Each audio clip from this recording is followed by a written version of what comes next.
I was awakened by the vibrations from the friction of the train wheels on the rails. When I opened my eyes, I was still clutching half a crumpled train ticket in my palm, the chill of the ticket seeping into my heart through my veins. Sunlight streamed in through the train window, falling warmly on the back of my hand. But it couldn't warm my heart. An older woman carrying a cloth bag sat next to me. When she saw that I was awake, she casually asked, "Young lady, we're about to leave. Where are you going?" I twitched the corners of my mouth, didn't reply, and just turned to look out the window. The platform was bustling with people, vendors carrying loads on shoulder poles, women holding children, and workers with luggage on their backs. Everything overlapped with a fragment of memory. Yet it also carried a strange vividness.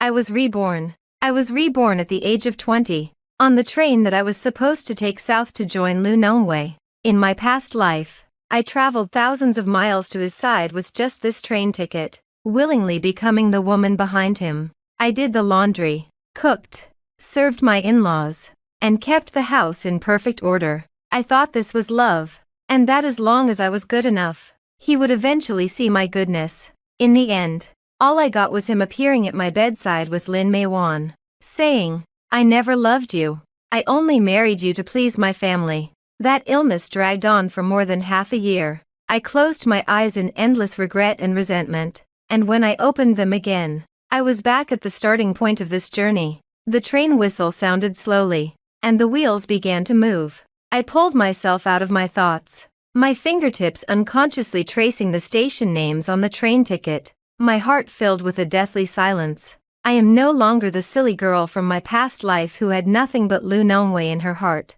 This journey should have ended from the very beginning. Not long after the train left the platform, a northbound train on the opposite track slowly came to a stop. The two cars were side by side, their windows facing each other, so close that you could see the faces of the people on the other side. I didn't pay any attention at first, my gaze sweeping over the scene casually, but the next second, it felt like all the blood in my body froze. Sitting opposite by the window was Lu Nongwei. He was wearing a crisp military uniform, the stars on his epaulets particularly striking. He still looked the same as I knew him, strong features, with the composure unique to soldiers. But at this moment, there was no trace of his usual seriousness on his face. His eyes were curved, and his tone was so gentle it could melt hearts. As he turned his head to speak to the woman beside him, "That woman is Lin Meiwan." She wore a light-colored floral shirt. Her hair was tied in a simple ponytail, and she had a shy smile on her face. She was holding a military green enamel mug in her hand, and she would occasionally look up at Lu Nongwei, her eyes revealing her emotions.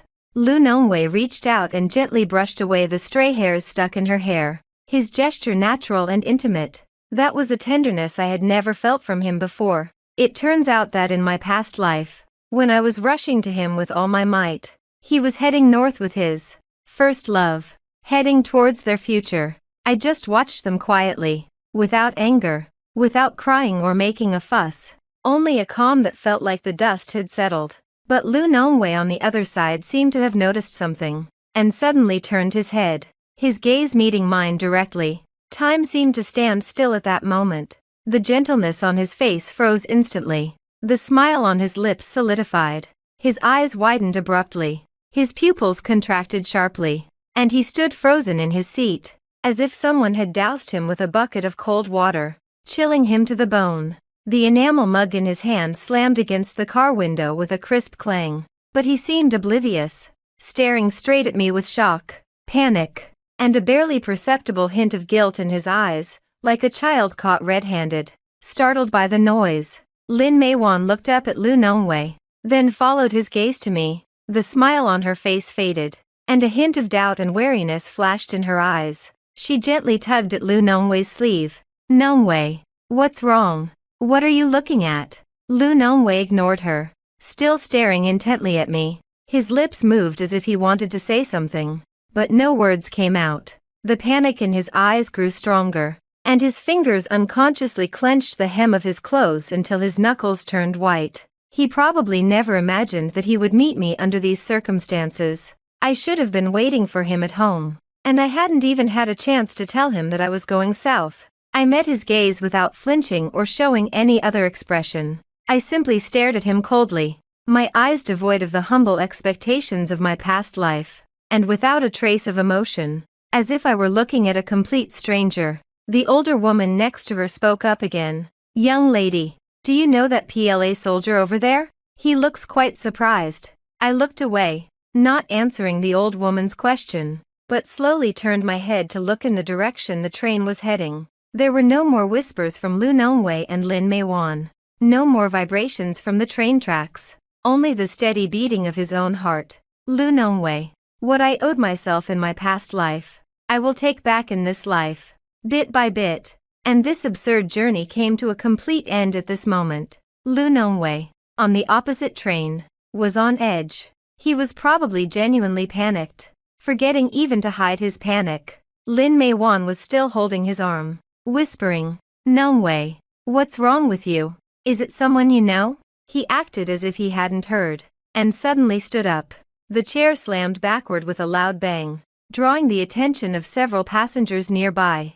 The next second, he rushed to the car window and pressed his palm directly against the cold glass. "Lin Bing." He opened his mouth, his voice not loud, but it was clearly heard by Feng Qing. I didn't turn around, but I could see his entire face pressed against mine in the reflection of the car window. His brows were furrowed, his eyes were anxious and confused, and he was pounding on the glass with one hand, each pound heavier than the last. "Stop the car. Get out first. Lin Bing. Let me explain." His outburst caused everyone in the carriage to look in my direction. Lin Meiwan also stood up, her face turning pale instantly. She followed his gaze to me, her eyes filled with resentment and wariness, and walked to the window as well. However, she didn't dare to lose her composure like Lu Nongwei, and just bit her lip, staring intently at me, as if provoked.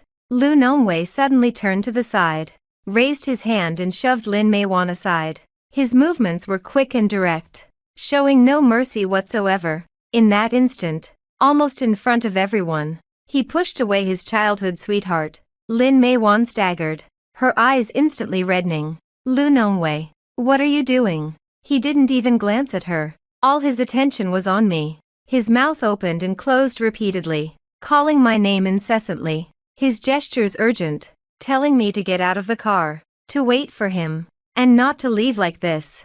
The platform announcements began to announce departure, and the train attendant walked through the aisle, reminding everyone to take their seats. The old lady next to me clicked her tongue twice and whispered to me, "Young lady, that PLA comrade seems really anxious. Why don't you wait for him?" I gently tapped my knees with my fingertips, feeling completely at peace. Waiting for him. In my past life, I waited for him for so many years, until I was riddled with illness and my heart grew cold. In this life, I will not wait for him for even a second longer. The train started moving slowly. At first, it moved very slowly, but then it picked up speed.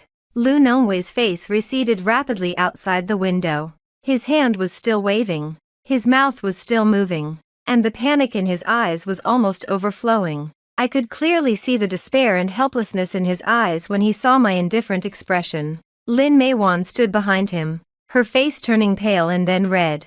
She reached out to pull him but didn't dare, so she could only stand there, trembling with anger. The two trains moved further and further apart. Soon, the figures on the opposite side became tiny dots and disappeared completely from sight. The carriage returned to silence, with only the rhythmic sound of wheels rolling over the rails. I exhaled softly, as if expelling all the grievances, obsessions, and resentments from my past life along with the departing train. Seeing my cold expression, the old lady didn't try to persuade me any further, only sighing, "You look like a very energetic young man. Why are you so unreliable?" I didn't reply, but instead turned my gaze to the scenery rushing past the window. "Lu Nongwei, what are you panicking about? Since you dared to bring another woman north, you should have expected that you would eventually be caught. You just didn't expect that day to come so soon, so coincidentally, and to leave you in such an embarrassing situation.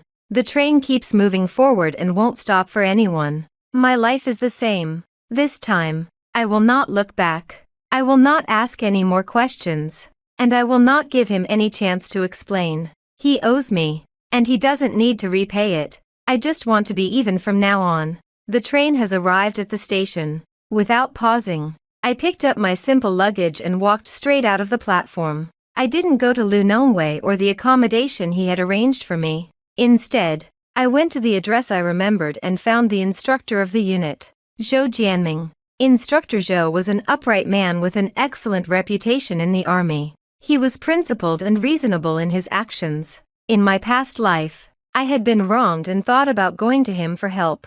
But Lunongwei persuaded me to go back, fearing it would affect his future. In this life, I will never consider him again. The sentry at the entrance of the military base stopped me. I calmly gave my name and explained that I needed to see Instructor Zhou, saying that I had to report on platoon leader Lunongwei's family matters in person. Seeing that I was behaving properly and not making a fuss, the sentry hesitated for a moment before going in to report. Not long after, Zhou Jianming came out. He was not yet 40 years old, with a tall and straight figure and a calm expression. He was slightly taken aback when he saw me. Clearly he recognized me as a family member. Lin Bing, what brings you here? Where's Nongwei? I looked directly at him, my tone calm and without the slightest excitement. Instructor Zhou, I'm not here to visit relatives, but to explain something to the organization, and I ask you to be my witness.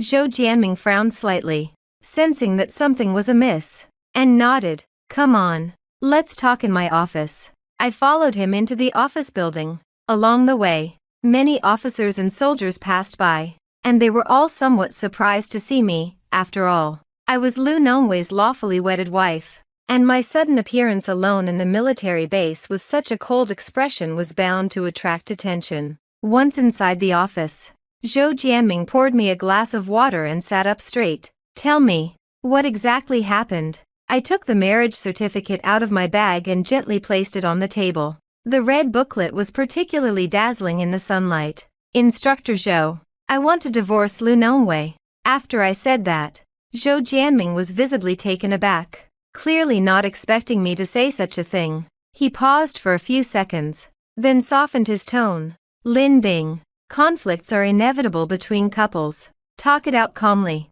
Nongwei is a good comrade, hardworking and reliable. Is there some misunderstanding between you two? There's no misunderstanding. I shook my head, my tone firm and leaving no room for negotiation. I saw it with my own eyes. He was on the train traveling north with another woman, behaving intimately. It wasn't an official trip at all. Instructor Zhou, you're a sensible person. There are some things I don't need to say too explicitly. I can't accept that my husband has someone else in his heart and did such a thing. Zhou Jianming's face darkened.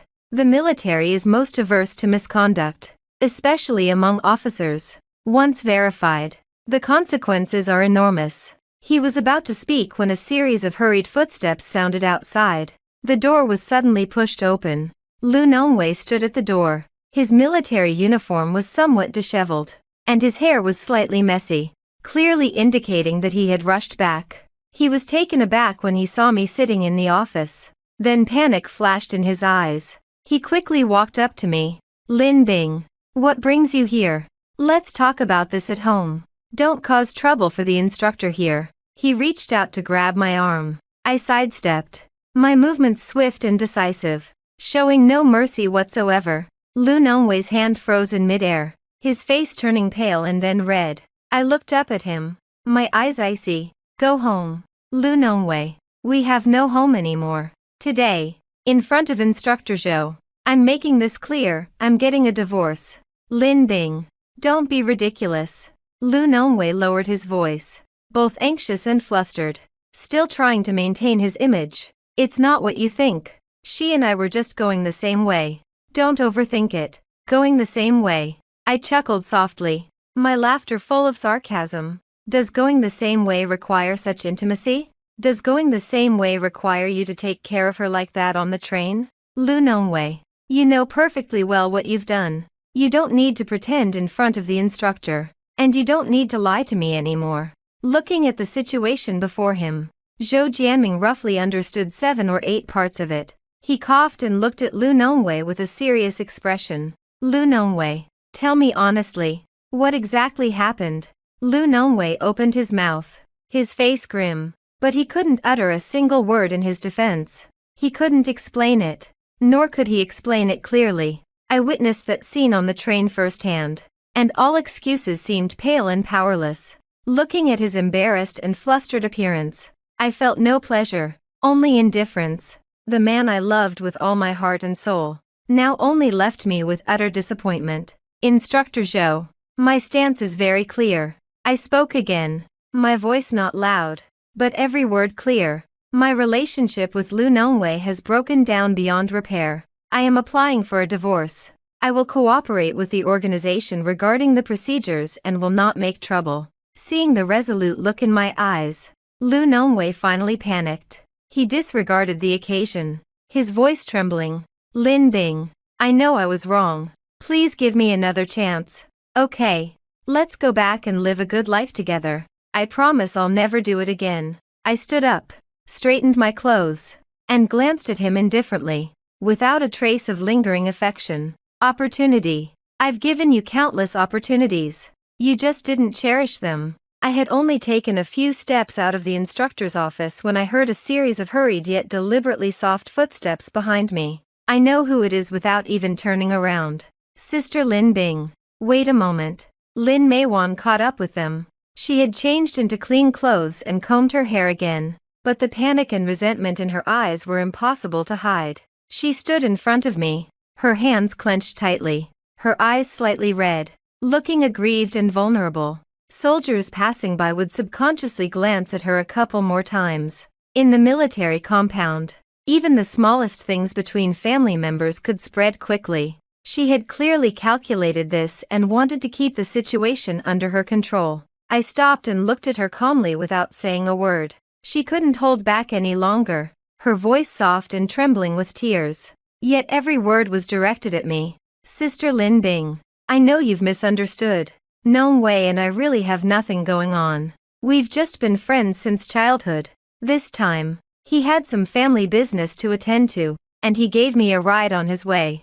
I gave a curt, and then, she paused for a moment, probably not expecting me to be so calm. No crying, no fuss, no questioning. She bit her lower lip and continued to feign grievance. Sister, Nongwei cares about you. He was just confused for a moment.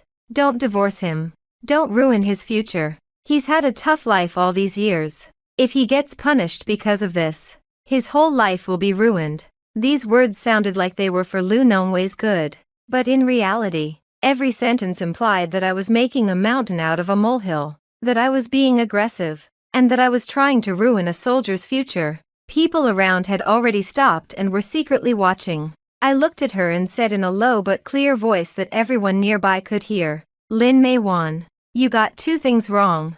She opened her eyes and asked, where did I go wrong? First, it's not that I want to ruin him, it's his own doing, and he has to take responsibility for it. Second, my divorce from him isn't a misunderstanding. I saw it with my own eyes and heard it with my own ears, how he smiled at you on the train, how he helped you with your hair, how he talked to you. I saw it all clearly. Lin Meijuan's face paled slightly, but she still forced herself to remain composed. That was just a friend taking care of me. How can you, as his wife, be so petty? I'm petty. I chuckled softly, without anger, only indifference. What if it were you, your husband was out intimately with another woman, and you caught him red-handed? Could you just laugh it off? Could you pretend nothing happened? She was taken aback by my question and couldn't reply for a moment. At this moment, Lu Nongwei and Instructor Zhou also came out of the office. Upon seeing this scene, Lu Nongwei's expression immediately changed, and he quickly went over to pull Lin Meiwan away. Meiwan, don't say anything more. Let's go back. Lin Meiwan refused to leave, instead shrinking behind him, tears instantly streaming down her face, her voice choked with sobs. Nongwei, I just wanted to explain things to Sister Lin Bing. I don't want you to suffer because of me. I don't want you to be wronged because of me. He left things unsaid, deliberately leaving room for interpretation, which left the onlookers to speculate. Instructor Zhou frowned, clearly also somewhat disgusted by the tug-of-war. Lu Nongwei was caught in a dilemma. On one hand, there was the embarrassing scene, and on the other hand, there was my unyielding attitude. His face turned pale and then red.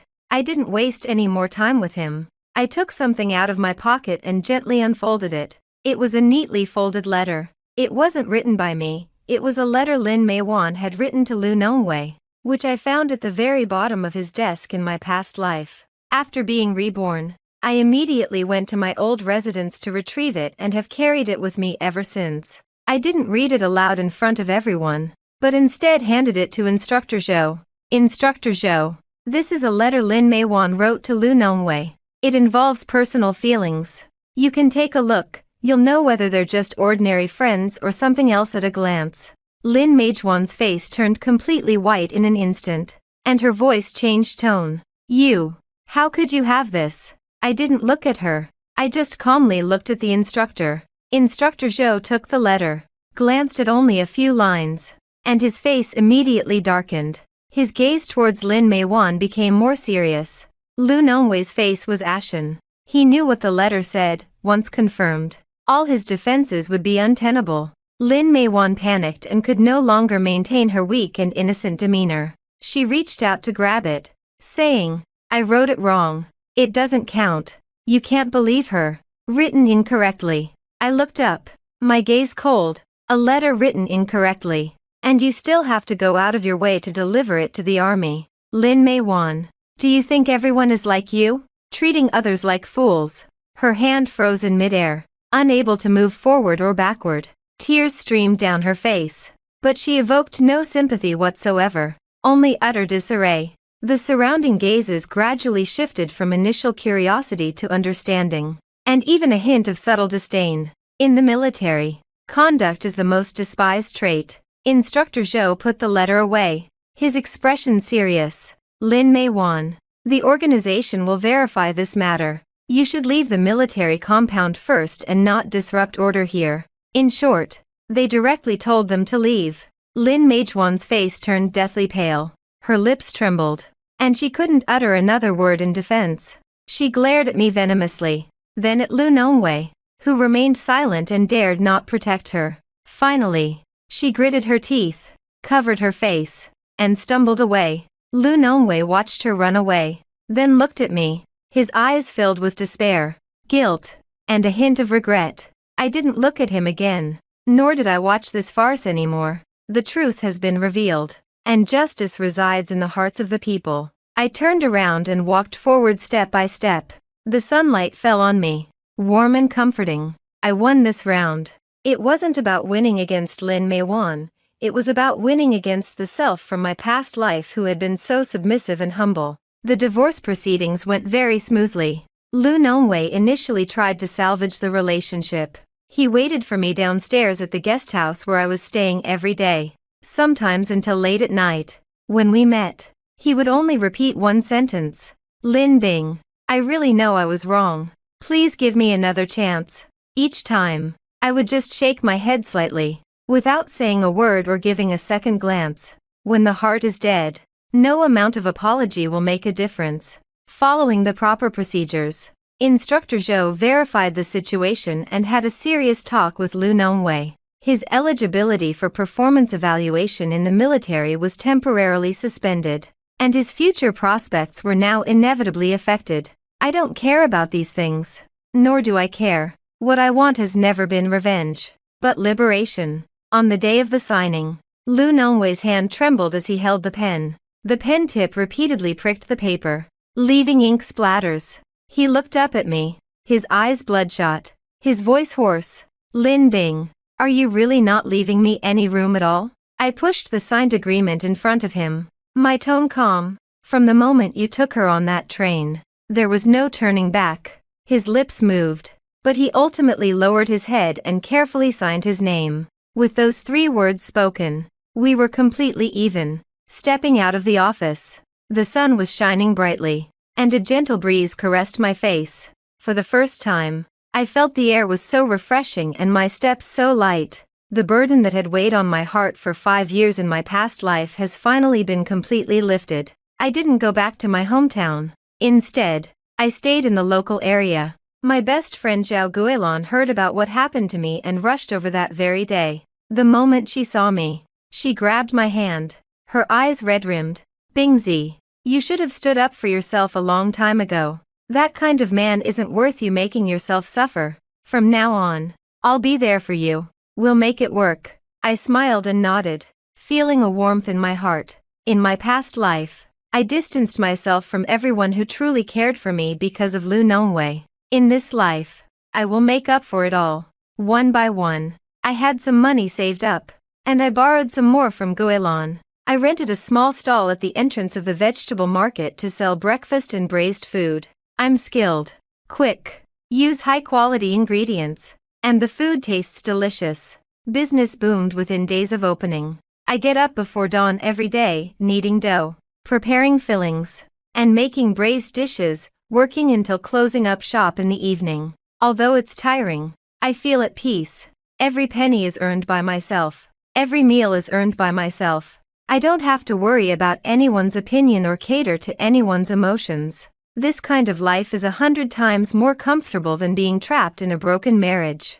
Guilin comes to help me whenever she has free time. She's a straightforward person with a loud voice and a warm heart. When she stands in front of the stall, her shouts are louder than anyone else's. Come on, fresh buns, hot braised dishes, made by Lin Bing herself. I guarantee you'll want more after you try them. As the days went by, my stall gradually gained regular customers. There were construction workers who got up early for work, young mothers taking their children to school, and retired old men. They didn't know my past. They only knew that Lin Bing's braised food is really delicious. This makes me feel at ease. Occasionally, I would hear news about Lu Nongwei. His relationship with Lin Meiwan wasn't as stable as he had imagined. Lin Meiwan couldn't endure hardship and was vain. Seeing him punished and his future bleak, her attitude grew colder day by day. She argued with him all the time,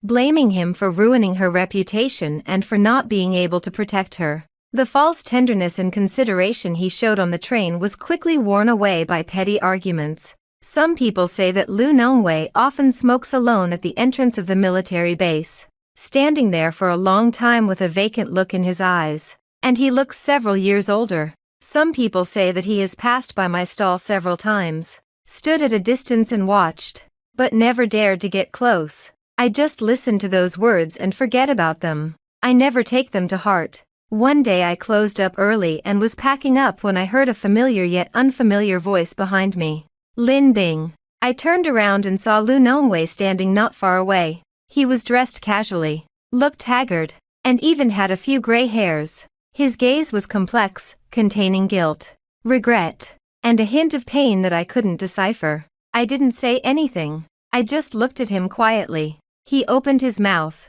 but after a long pause, he managed to squeeze out a sentence. You're doing very well now. It's very good. I nodded, my tone frank. I'm doing very well on my own. Lu Nongwei's Adam's apple bobbed, and his voice was so soft it was almost inaudible. I regret it. I forced a smile, but I wasn't smiling, nor was I sad. What's the use of regret? Once the train leaves, it won't turn back. Once a person's heart has turned cold, it can never be warmed up again. I looked at him calmly. Lu Nongwei, let's both look forward. You live your life, and I'll live mine. Not interfering with each other is the best outcome. Looking into the complete calm in my eyes, he finally understood. I had truly let go, and I would never look back. He remained silent for a long time, then finally nodded slightly, his voice hoarse. Okay, I won't bother you. Take good care of yourself. After saying that, he turned and slowly walked away. His back looked lonely, and he never looked back. I packed my things, pushed the cart, and walked back towards the setting sun. The sunset painted half the sky red, warm and dazzling. Guilin was waiting for me ahead, waving at me from afar. Bingzi, business is so good today. I'll add some dishes for you tonight. I smiled and quickened my pace. The entanglements of love and hate from the past have long since vanished. The Lin Bing who was trapped in a marriage, shedding tears, feeling wronged and resentful, is dead. Now, I have a career, friends, confidence, and a future. I don't need to depend on anyone, and I don't need to rely on anyone. I am my own support. Trains don't stop for anyone, and life doesn't go backwards for anyone. In this life, I do not live for others. I live only for myself, to live beautifully, to live openly, to live brilliantly.